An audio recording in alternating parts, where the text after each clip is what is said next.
phenol being the alcohol on the ring. If we react this with a strong oxidant,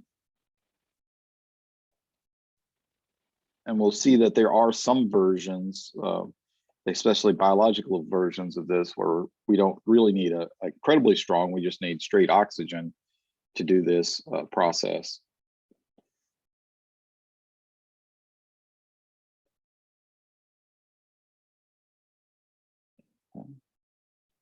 We can see the oxidation creates this quinone. So this is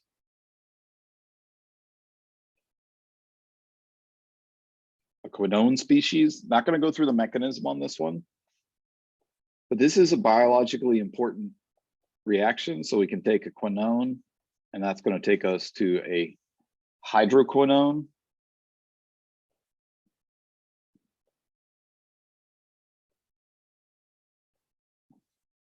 And this process going back and forth really takes mild reducing agents.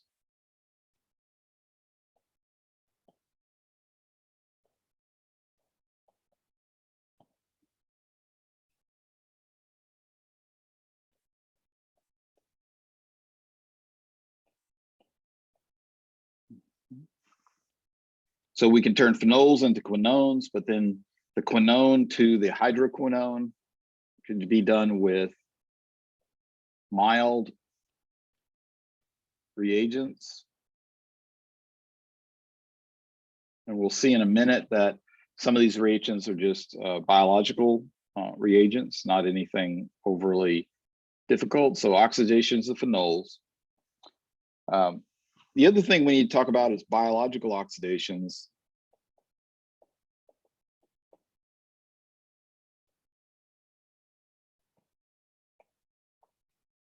And here what we're talking about is NADH and NADH, or NAD plus, right?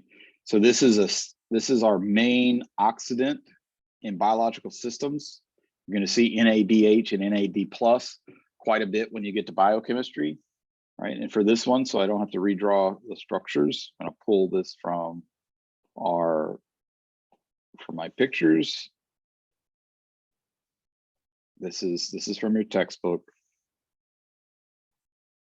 Okay, but let's walk through it. So NADH is this nitrogen species. When it has the H, it's got two H's right here. Okay. Whenever it's NAD plus, the nitrogen, you can see that it's now aromatic. So this is a pyridine type species.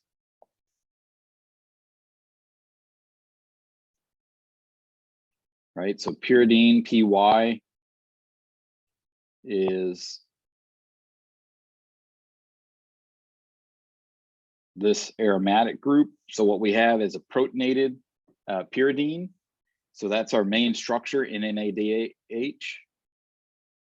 So what happens is that this hydrogen can react with a ketone. So this is going to be reducing that ketone, right? It's going to pick up a proton. So we get an alcohol. So this is a reduction of a ketone to an alcohol using NAD plus with an enzyme. So therefore the NADH becomes our hydride donor.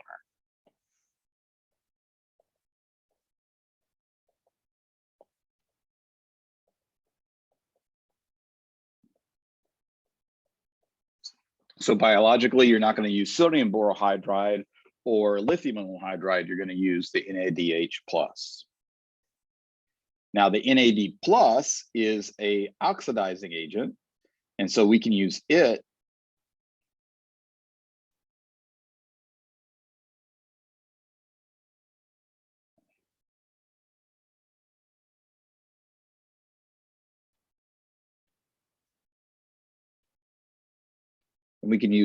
then, the NAD plus, to abstract that proton, right?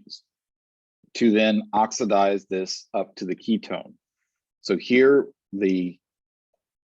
this acts as the base to pull this proton off. So you think about this as a hydride acceptor. So we get a hydride acceptor, and then the base pulls a proton.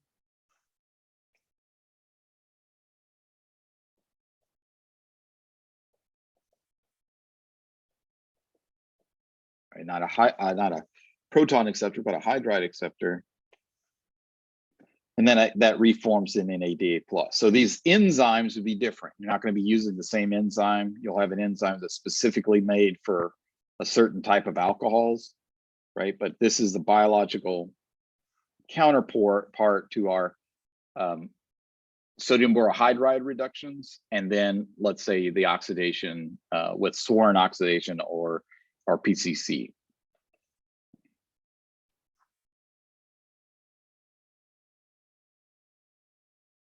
The way this is usually shown, and I think this is an important thing to kind of show, is that whenever you get to biochemistry, you're going to start to see a lot less structures and a lot more acronyms.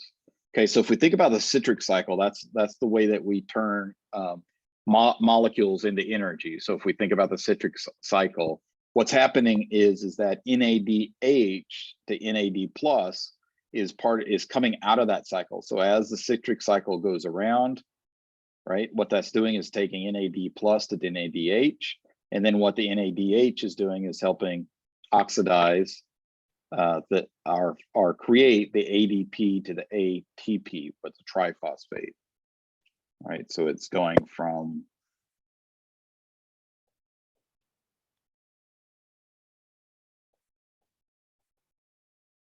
so this is just an oxidation reduction cycle in the middle, and that oxidation reduction cycle in the middle is the way that we recreate that ATP. So we're using the energy from this, that proton transfer process, the reduction of this to create the NAD plus that then creates the ATP.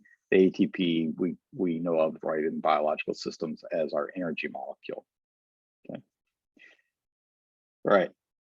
Now, how the NADH and NADH plus reacts biologically with the hydroquinone to quinone process, so we're kind of getting back to where we just started, is looking at this species, right?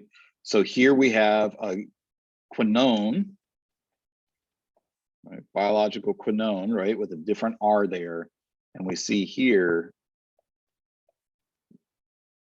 that we're creating the NADH to NAD to go to the hydroquinone, right? And then we can take the hydroquinone plus oxygen to go back to the quinone, right, plus water. So what this is doing is assisting with the oxidation to get us the NAD plus, right? So it's not oxygen reacting with NADH, it's actually the quinone to the hydroquinone. So hydroquinone to quinone. And then to get back, the quinone reacts with oxygen to go back to the hydroquinone reacts with oxygen to go back to quinone, right? So when we look at this process, this goes back to this process, right? Quinones are these oxidized species from phenols. This reaction from the quinone to hydroquinone is part of the process that we use to get NADH to NAD plus in a biological system. Okay. All right, that is the end of chapter 12. So let's move on to chapter 13. Chapter 13, we're going to be dealing with several different species.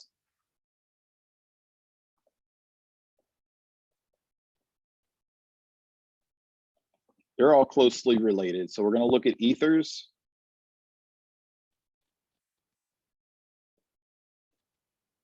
So our ethers, epoxides, three-membered rings, thiols, sulfur hydrogen containing compounds, and then sulfides. And we'll be doing disulfides too. Let me give myself some more room.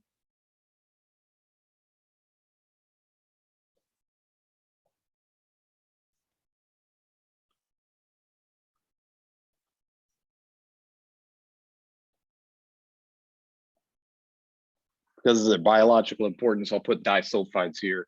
It's really in the sulfide section of this chapter, so it's not in the title, but it's in the chapter.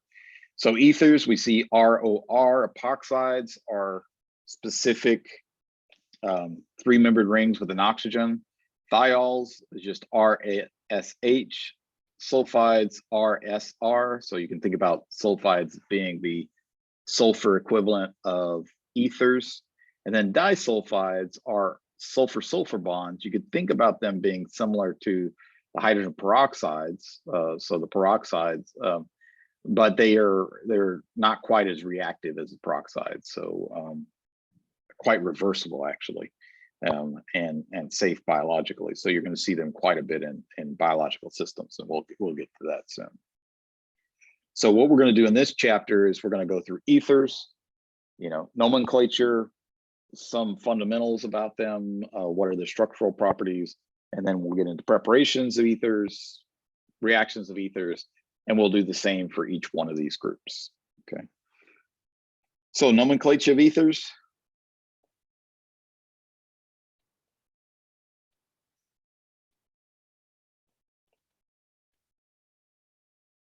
For nomenclature of ethers, we're going to see that we have two naming systems, a common naming system that is very prevalent, and an IUPAC.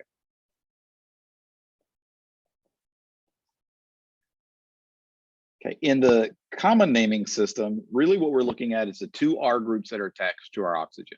So in this case, we have an ethyl and a methyl. Note there's a space, and then we say ether, right? So what you're looking at is you're looking at the left side, here's an ethyl, and then you're looking at the right side, and then you're saying ether because you have the oxygen. So ethyl, methyl, ether.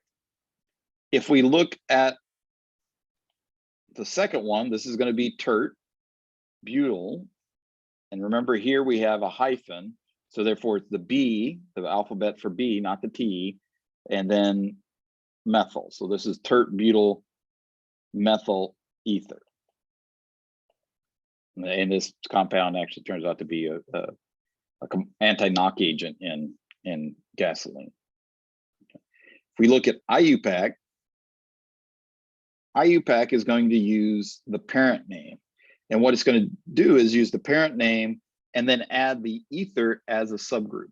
So for this one, our longest chain is going to be 2 carbons, right? So we're going to name it as 2 carbons, and then we're going to add the O and the carbon as a side group.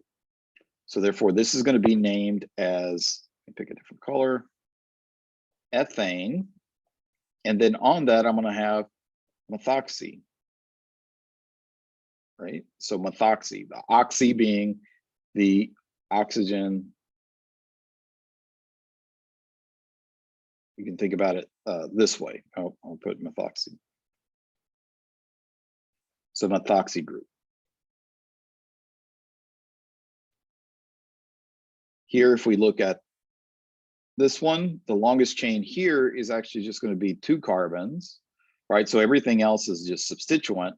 So therefore, this one is going to be 1 methoxy. Oh, wrote that wrong. 1,1-dimethyl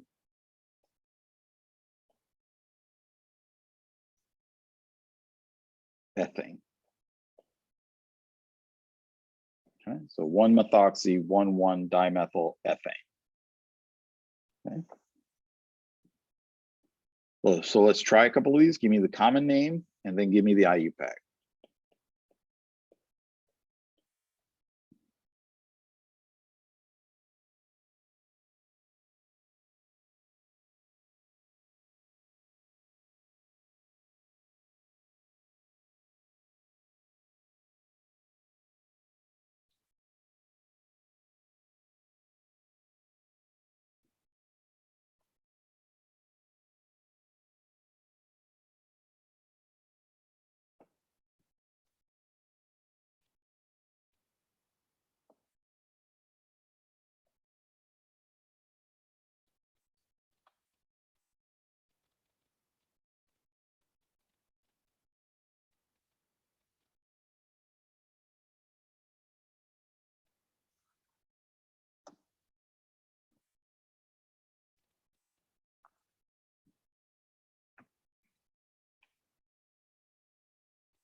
Okay, let's take a look at the first one. And the first one, right? Let's look, we have this 4 carbons, so that's going to be butyl. Right, and on this side we have ethyl, right? And then ether. So do that alphabetically. So this is going to be butyl, ethyl, ether. If you put N-butyl, that's perfectly fine. Sometimes you'll see this as N-butyl ether to denote it from isobutyl or tert-butyl. But butyl ether is perfectly fine here. If we look at the common name over here, we're going to have the cyclohexyl,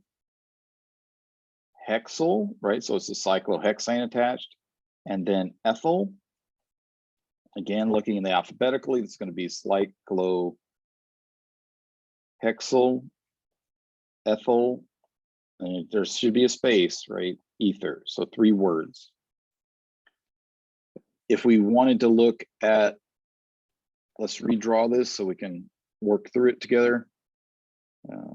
I don't always remember to leave a space, so I know that annoys some of you. But here I'll try and leave a space between that. Okay, so if we look at this one, right here, the 4 carbon is going to be my parent, so it's going to be butane. And then this group is going to be my subgroup, right? So this is going to be 1-ethoxy, all one word, butane. Over here, this is going to be my parent, and that's going to be my ethoxy, right? So here I get ethoxy cyclohexane, right? And I don't have to put the 1, you can put the 1. The 1's not necessary because it's cyclic, right? It'll always be 1 for this compound.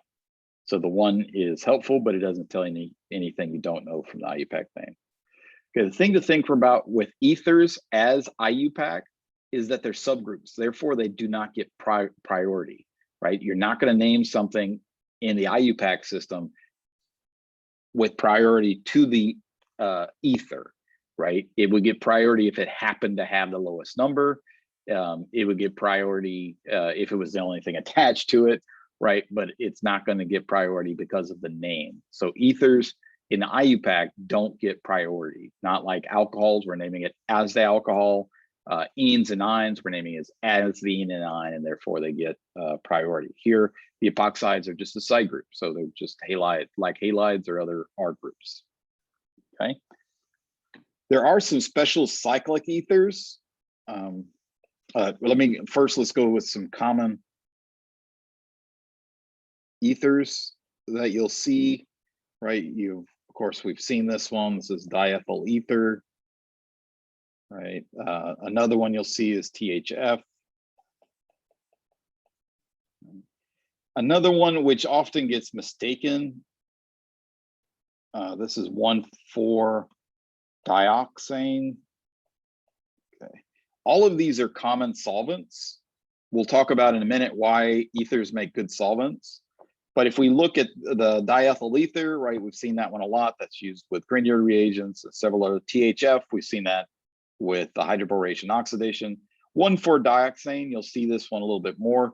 This is different than dioxanes, and this is a little bit confusing. This is an aromatic grouping of species.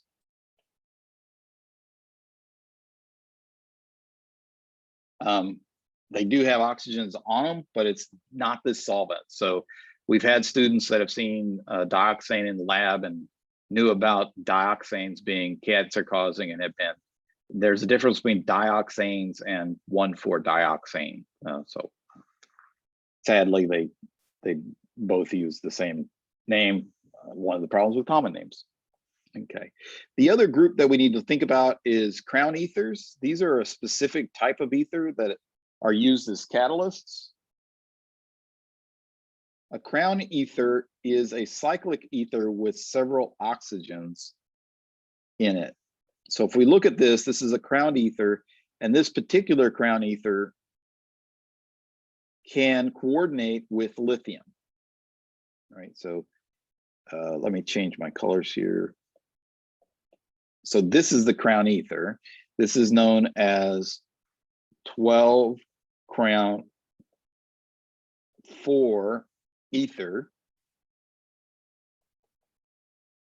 Now, if we figure that out, the way we figure the name this is we can start at one of the oxygens, go 1, 2, 3, 4, 5, 6, 7, 8, 9, 10, 11, 12. That's where we get our 12.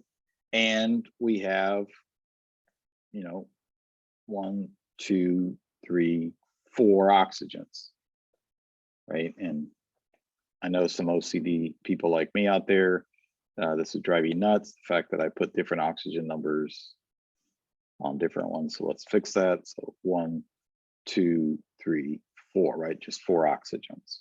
So that's how you name crown ethers. Now, what they do is they coordinate 2 different ions, right? And that what they coordinate to has to do with their size. This one will coordinate with lithium ions. And if we think about this, if I had a lithium halide or lithium chloride or lithium, let's say cyanide, what this does is takes the lithium away. And so it frees up that anion. So it coordinates that metal cation and then frees that. That can actually make a reaction go faster. It can also allow us to use more reagents that are use more non-polar solvents. And so the ether here, because of the carbons, is soluble in there. And if I take something like lithium chloride that normally wouldn't be soluble in an organic solvent, I can add a little bit of the crown ether, and this will help solvate that because it's solvating the lithium, and then the chlorine will follow behind it. So it's a way for us to do those. If we look at 15 crown, so let's do another one. Let's look at this one.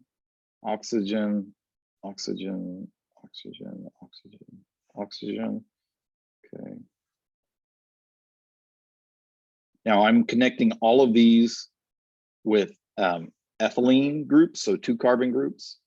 So if we name this one, again, we can start 1, 2, 3, 4, 5, 6, 7, 8, 9, 10, 11, 12, 13, 14, 15, right? That's going to be 15 crown 5 ether, right? We got 5 oxygens. This one would fit a sodium, right? So it coordinates a sodium really well. And if we looked at the next one up in this series with the ethylenes,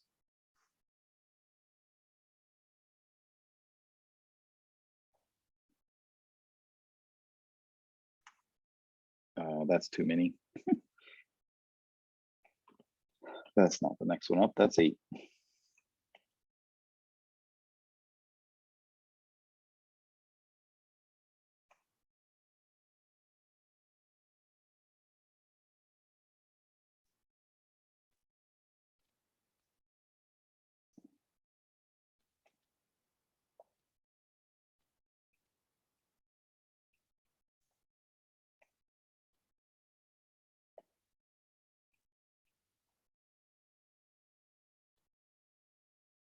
We get the 18 crown 6.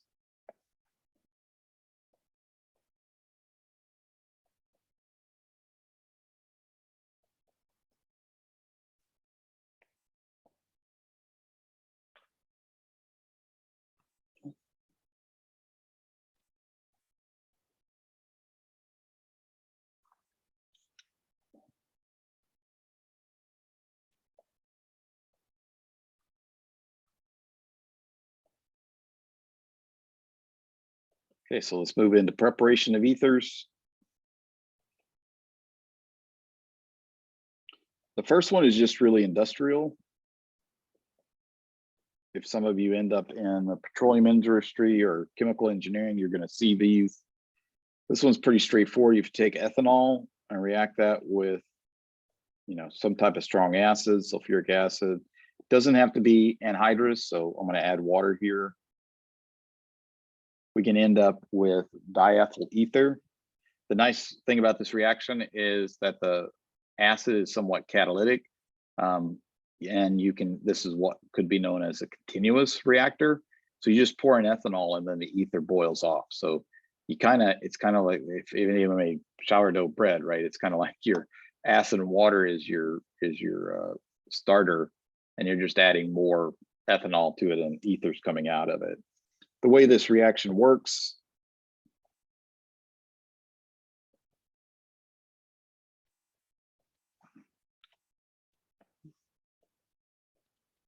we get a proton transfer.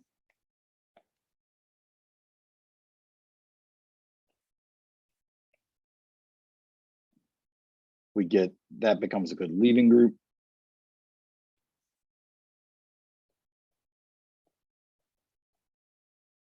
Now we have the ethanol can act as a nucleophile.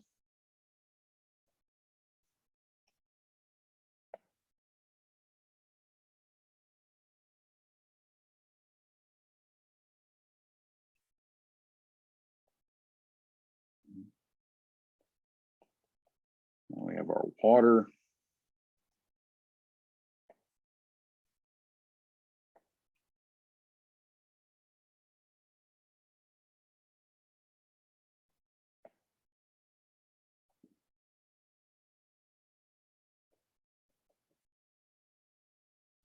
To get our ether.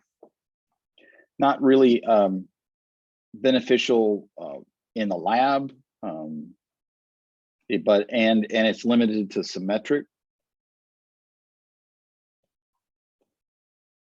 ethers, but again, very useful industrially.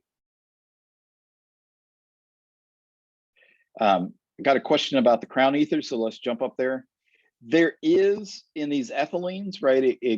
There is a pattern, but whenever you move, let's say we go to magnesium or calcium, you're not going to only use ethylene, right? And the way you would determine, let's say that you had a 16 crown 4 ether, that means you're going to have 3 carbons between each oxygens, and that might fit a calcium, right? So there is a pattern to these ethylenes, and it works really well for the column 1, the column 1 metals. So here we've got our alkaline earth metals, lithium, sodium, and potassium, right? If we went one more down, we'd see that we'd want another crown ether, add one more oxygen. But you also have 3 carbons. You also can have 2s and 3s, difficult to synthesize, but you could have 2s and 3s. 4s get really complicated. So if you have 4 carbons between oxygen, but the ones that you need to be aware of are these 3. These are the most common that you'll see. There are, magnesium would be the other one, but if you know these 3, you're in great shape. And again, the naming is pretty easy. Just name all of the atoms and then come back and name how many oxygens you have. Okay. All right, so industrially we can end up with this. It makes a symmetric ether. And again, a symmetric ether is both sides being the same.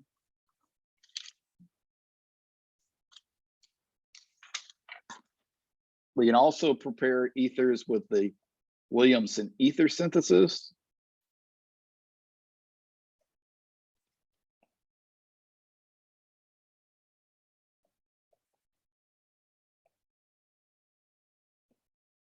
Okay, and there's some things that always befuddle faculty. In some faculty, it is not understanding there, and there in use in writing. Mine is the Williamson ether synthesis. And I think that's because students always tend to have a hard time remembering how to synthesize ethers. But the main way to synthesize ethers is the Williamson ether synthesis. So it's in the name, and it is the main way to make ethers. So let's try and work on remembering the Williamson ether synthesis.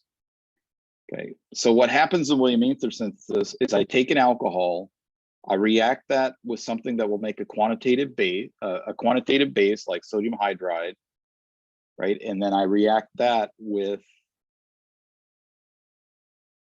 a alkyl halide. So if I start with alcohol, I'm going to react that with sodium hydride. That's going to make the quantitative alkoxide, and then that alkoxide can react, and we can put the ion if we want, can react with the, and let's change this, the alkyl halide.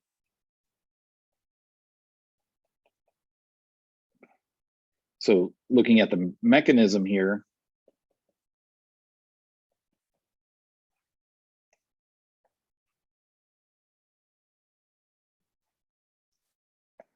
and the sodium hydride is a convenient base, but there's other bases I could use, but I do want one that's quantitative, so I want one that's very strong. This gives me the alkoxide, and then I can have the alkoxide react with my electrophilic group, right? So the methyl here is my electrophile, the iodine is my leaving group. And then that's going to give me, right, my ether. So it's a pretty straightforward reaction. The second step wants to be SN2, right? So we get a proton transfer.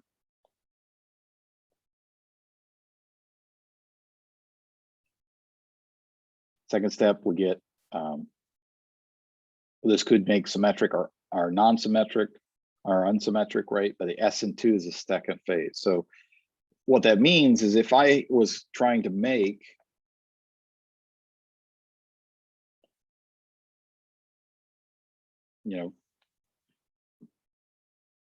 tert-butyl methyl ether, right? TBME, right? And we're looking at the retrosynthesis, what would I start with? And so we can think about that as we could break that bond, right? Squiggly line there, meaning that this is our halide and this is our alcohol. Or we could have broken the bond here, meaning that this is the alcohol and this is the halide. This will make it a little easier to see.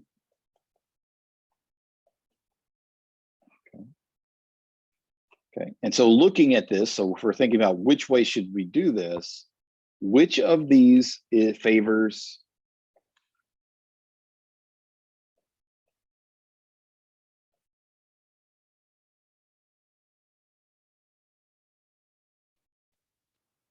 which of the two halides favor SN2, the tertiary halide or the methyl halide? Well, the methyl halide, okay? So when we're looking at Williamson ether synthesis, I can make any ether I want with this, but because the second step is SN2-like, or is an SN2, I want to make sure that when I'm making unsymmetric ethers, I always want to set it up so that I get the SN2 style reaction.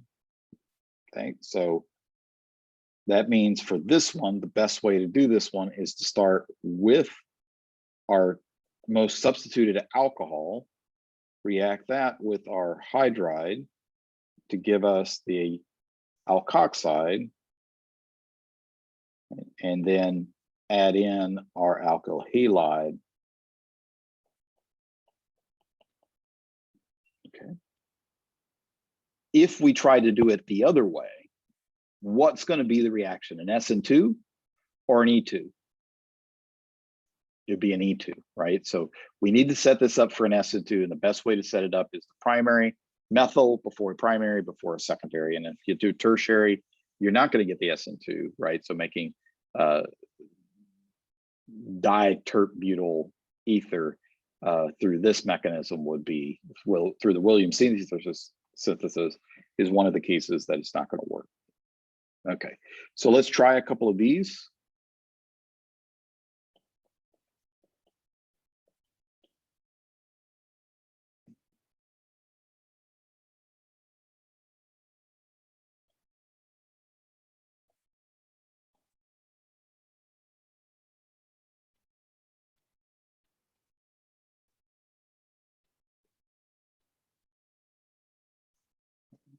and give me this and that.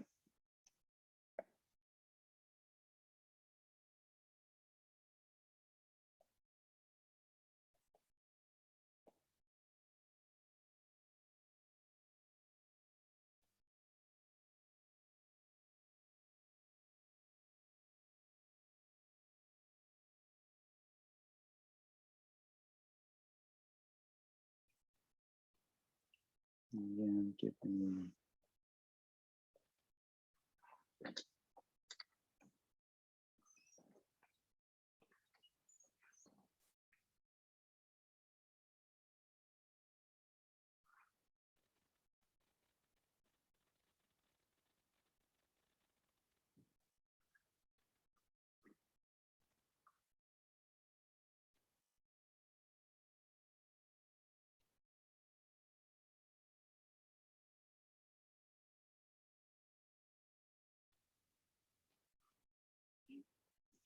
So not giving you a whole lot of time, but I want to get to one more step before we leave. So here we have a secondary and we have a primary. And so it would be better for me to form that bond through SN2. So my answer here would be, I want to start with this alcohol and I want to add, and again, you can add any alkyl halide. So add electrophile, that's primary. If we look here, we not only have the secondary, we have, you know, the hindrance over here, and over here we have primary. So again, we want to break this way. So I'll start with this alcohol, right, and then add that bromide.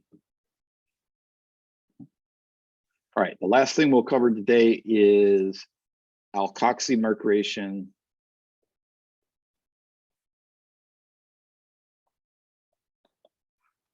demercuration.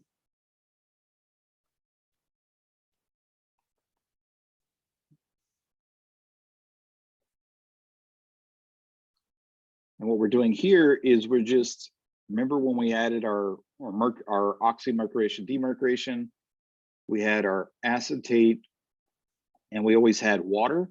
Here, if we add an alcohol group, followed then by demercuration, the sodium borohydride, what I can end up with is the ether.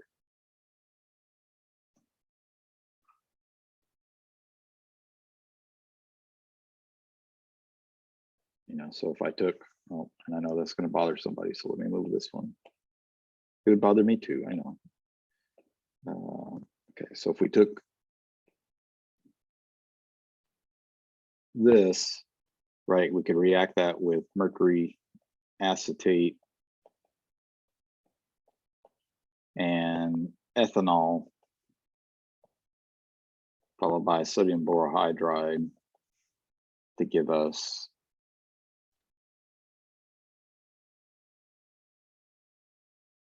the ethyl ether.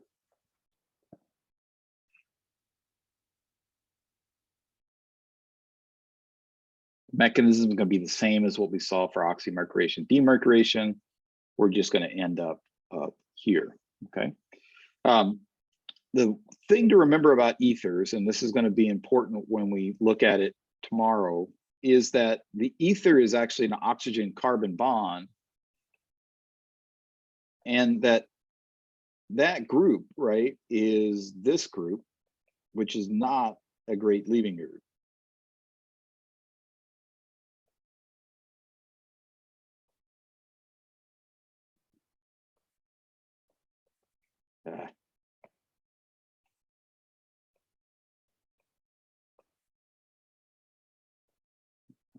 What that means is that ethers have limited reactivity.